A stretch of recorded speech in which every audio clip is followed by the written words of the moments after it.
What's going on, ladies and gentlemen? Thank you so much for tuning in. You know, I just went and got a bagel. I figured I'd walk instead of driving there.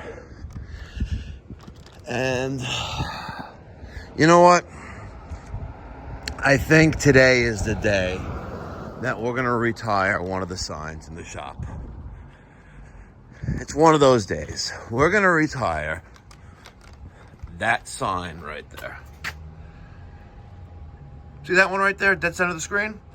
We're going to retire that one today. You may be asking yourself, Mikey Pipes, why are you taking down that sign? Well, you know what? You need to show compassion for the elderly. Plain and simple. Right?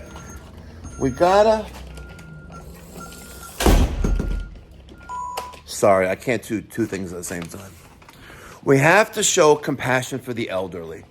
And by taking down that sign, I am going to show compassion for the current president, who's really not running the show, but you know what I mean.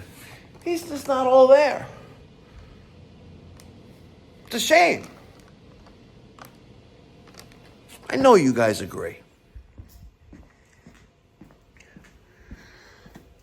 Okay. Let's turn on the coffee machine.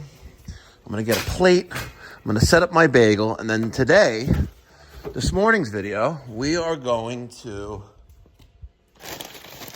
talk about some more rejection. All right, ladies and gentlemen, I got my bagel, partially. Not like having a New York bagel. If you're not from New York, you have no idea what bagels taste like. We're going to talk, today's day 2 of the home service objection handling. I don't know, a little Q&A, or for lack of better words, let's learn from one another in my mission to make the trades great again. So you're at a customer's home, location, whatever it might be, and you presented a proposal to them to replace whatever it is, widget A, furnace, boiler, water, whatever it is. And you get a response that we need to think about it. Okay. How do you handle that, right? How do you handle a response as a salesperson, whether you're a man or a woman, salesman, saleswoman? How do you handle the responses? Let me think about it.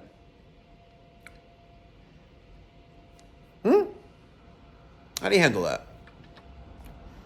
So we're going to pretend that I'm talking to my my new client, homeowner, sitting across from me. His name is going to be Steve. Steve is a older gentleman, single, has no family, has a dog, and has some other animals, creatures, like maybe even some like things that lay eggs. And Steve's going to be my homeowner, and I'm going to be Mikey effing Pipes, right? I was like, Steve tells me, we need to think about it. And he's just looking at his dog. I'm like, okay, I'm just joking, okay? Steve tells me, we need to think about it. Hey, Steve, when you think about something, let me ask you a question. How long does it usually take to decide on an answer? Because thinking is oftentimes an instant reaction. Now, if you're thinking about whether you want a new HVAC system or not, I'm here because you asked me to come in to give you a price to replace your system because you need to replace your system. So now, if you're thinking about whether you want a new air conditioning system or not, and the answer is yes, let's go ahead and get that done now. All right? If the answer is no, that's perfectly okay because we both agree that the system needs to be replaced, correct? He goes, yeah, look at his dog. Yeah, perfect. All right, so if we both agree the system needs to be replaced, let's move forward and let's get that installed tomorrow. How does that sound to you? And then you wait. And I don't know what some of you guys have been taught about sales approaches. I am not a pushy type. I lay all the facts and my opinions on the table, and I let them, the homeowner, the client, the property owner make the decision. But once I put a question out there, like when do you want to schedule this installation? You know, you're presenting a, listen, the job is basically approved. Let's get it scheduled. And you're removing that little hurdle there. You're not leaving any doubt there. Like, what day does tomorrow work for the installation? And you wait for a response. And you could get another rebuttal. And let's go into rebuttal number 2 for today. Now I'm Steve. Hey, you know, Mike, this is a little more than I thought. I don't have the cash for this. You know, I just don't have the access to the capital funds right now. You know, I'm a little tapped out, you know. Steve, you know what? I'm not here to count what's in your wallet, what's in your bank account, what you have in your piggy bank under the cushions of the couch. You know what? I totally understand. You know, money doesn't grow on trees. It really doesn't. And especially in the economy today, it's a little bit harder to come up with. And trust me, I hear about it almost on a daily basis in my own household. My wife complaining about how much more things are costing. So I totally understand. And I know this wasn't a planned expense. And no one has just this kind of money laying around to replace their HVAC system. But guess what, Steve? That's why Pipe Doctor, we offer money down, interest-free financing options.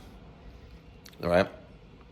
What would you say if I can come up with 6, 12, or 18 months interest-free financing to pay off this brand new HVAC system that you need? Do you need 6 months to pay for it? Or how about 18? No interest. The number that I just gave you is the cost for the job. If you need 18 months to pay for that, great. I would, if you can do it in 12, better, right? But would that help you? This way, you can get the project done now and pay it off gradually. Would that work for you? You know, Mike, that will work out great, you know. Yeah, what do you say? Okay.